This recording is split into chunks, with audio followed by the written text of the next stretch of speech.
comedy fans. Welcome to My First Joke, the podcast where we dive into the hilarious, awkward, and inspiring stories of how comedians got their start. I'm your host, Kareem Kanji.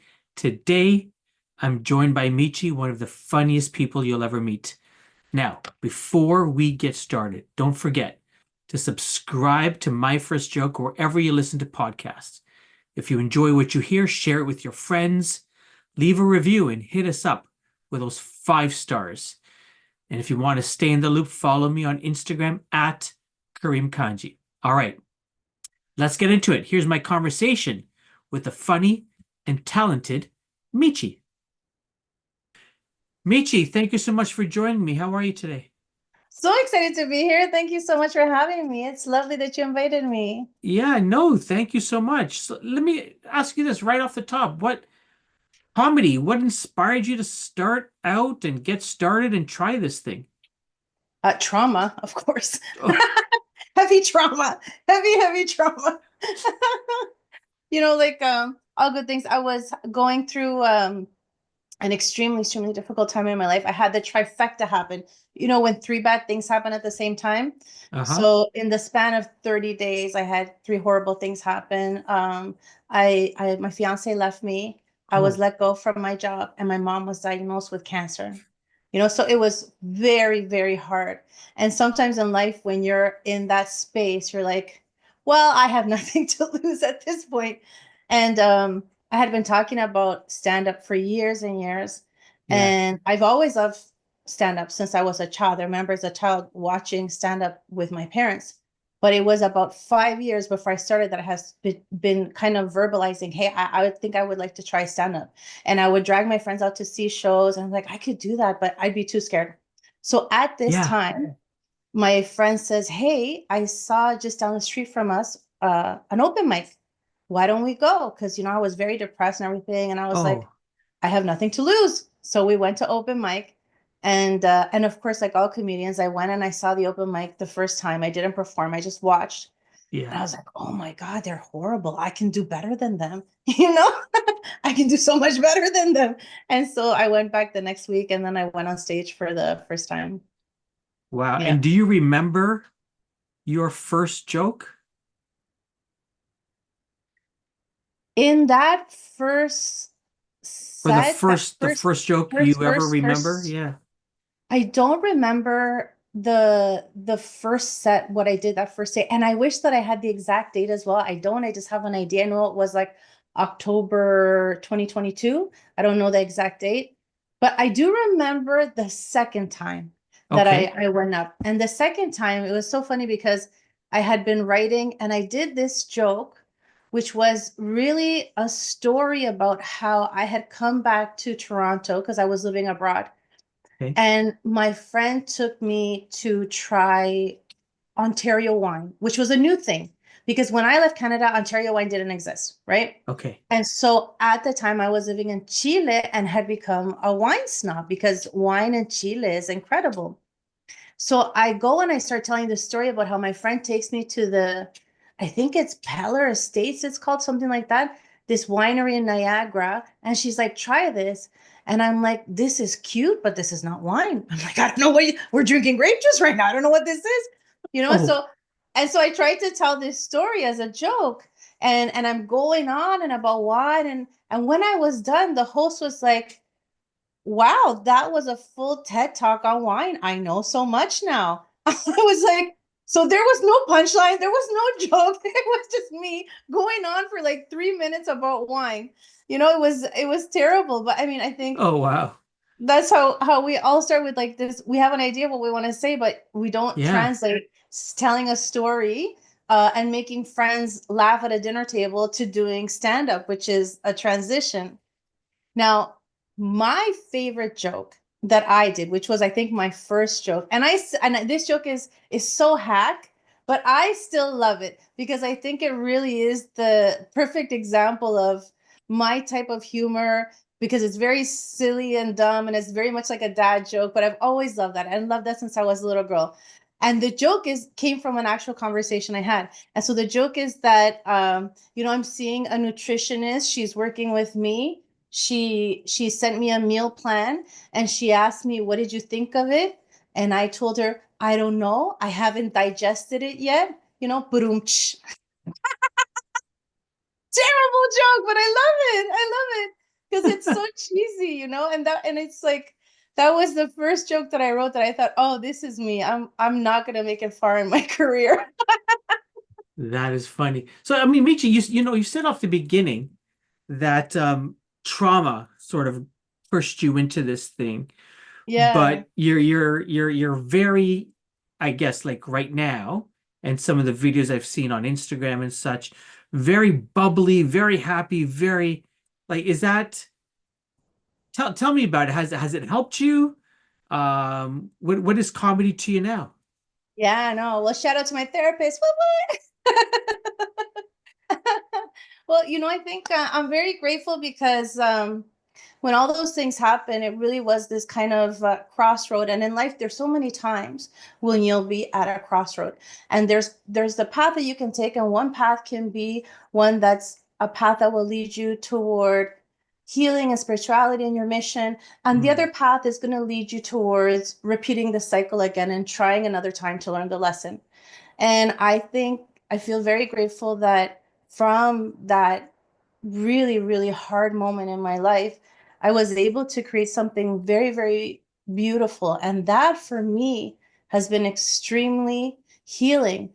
And so imagine at this age, because I'm very old, now I'm finally living the life that I wanted to live since I was a teenager, because I always wanted to be a performer. And Okay. I think what is this called? The imposter syndrome. The Hmm. imposter syndrome won me out every time for years and years and years and years.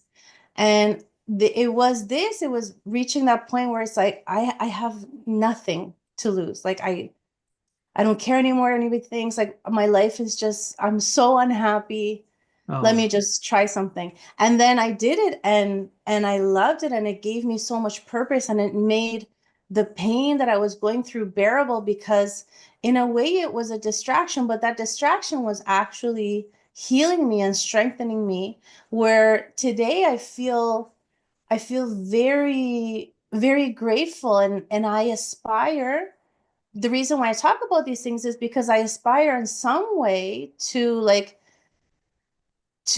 influence someone or give them the courage to be like, all right, let me try something I've always wanted to do. Like let me just get past this moment, because Yeah. life is so hard for all of us, isn't it? Hmm. That's so true. How has the how has your style changed? Yes. The way yeah. So tell me about that. Yes, it's changed so much, and it constantly changes. So I think when I first started doing comedy, I was really trying to prove myself, and the other thing too was because I was unemployed, I felt like I have to figure this out very fast because I need Hmm. to make money doing this. I don't want to go back to work. I need to, which is insane. Like there was no way. But I'm very proud of I in the time that I've been doing comedy, I have achieved so much, but it's because I worked my ass off so hard. So I started doing my stuff, and those first few months I was trying to figure out my style and jokes, and like trying to understand the technicality of comedy, comedic structures, trying to figure out who I wanted to portray myself as on stage. Hmm. And I remember I was doing very, very well. I was always, people were kind to me. I would always get some laughs. I never really bombed until I bombed. And Oh. then one day I bombed very, very hard. And the blow to my ego was very, very strong. And I knew that I didn't want to stop comedy, but I was very intimidated to go back on stage. And so then as a result, I thought, okay, let me produce because I want to make money doing this. So then I started my Ah. production company and focusing on practicing hosting and doing crowd work. And doing crowd work allowed me to get in touch with myself and the person that makes her friends laugh.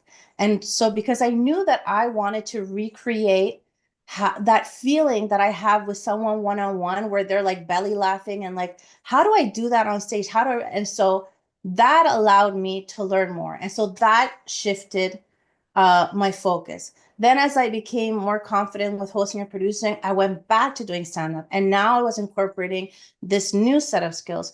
And so then that opened up new possibilities.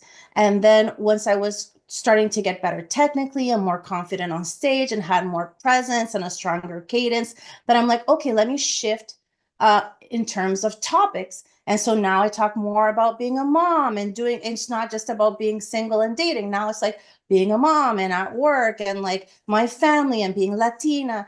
And so, yeah, I think that as you grow as a comedian, and I'm such a baby in comedy, I'm only in year three, right? Yeah. But if you see the grades, the transition is always shifting, and we shift because we age as well.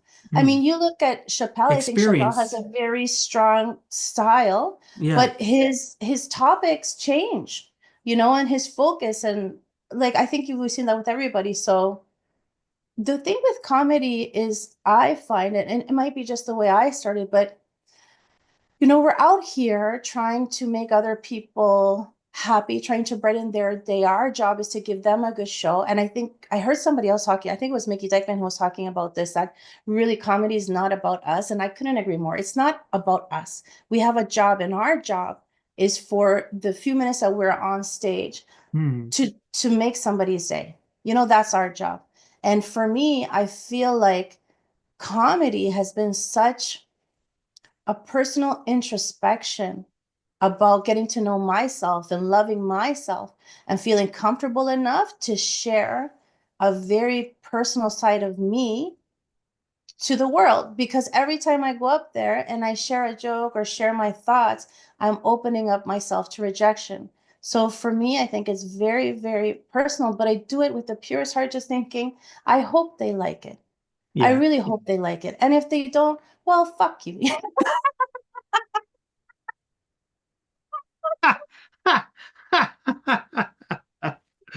Michi, um, is there do you have like a picture in your mind of when you can look in the mirror and you can say, I've made it, I've done it?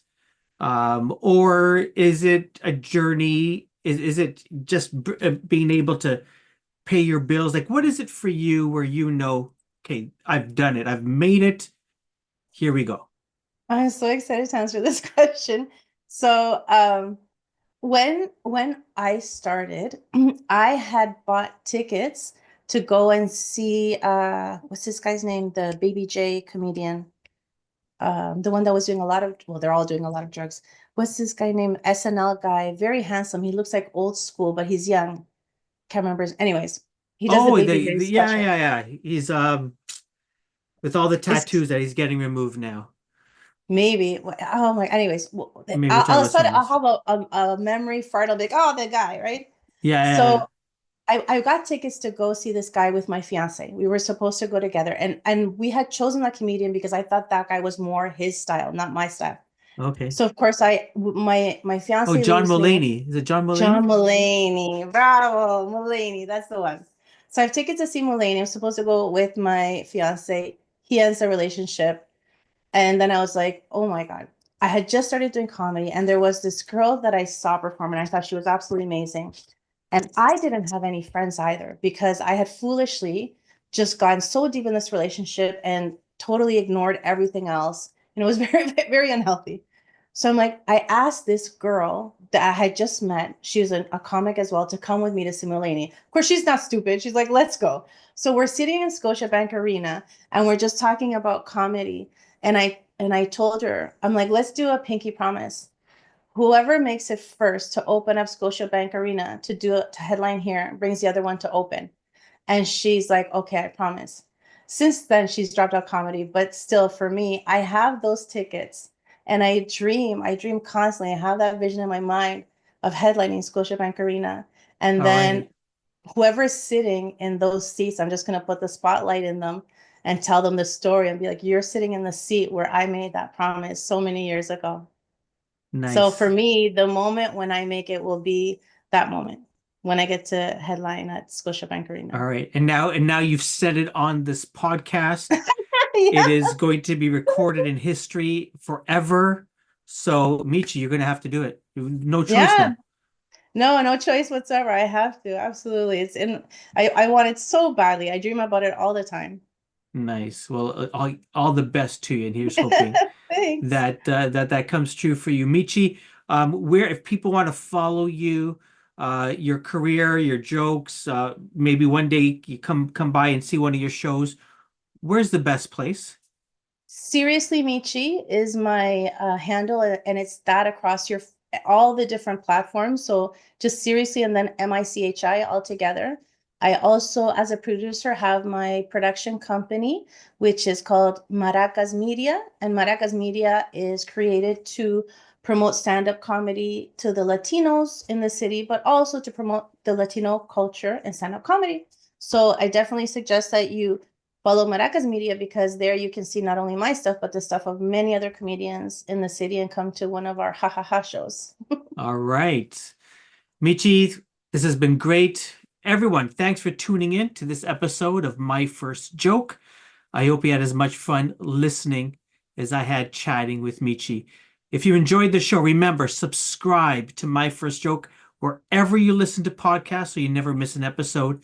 Share it with your friends and take a moment to rate and review the podcast.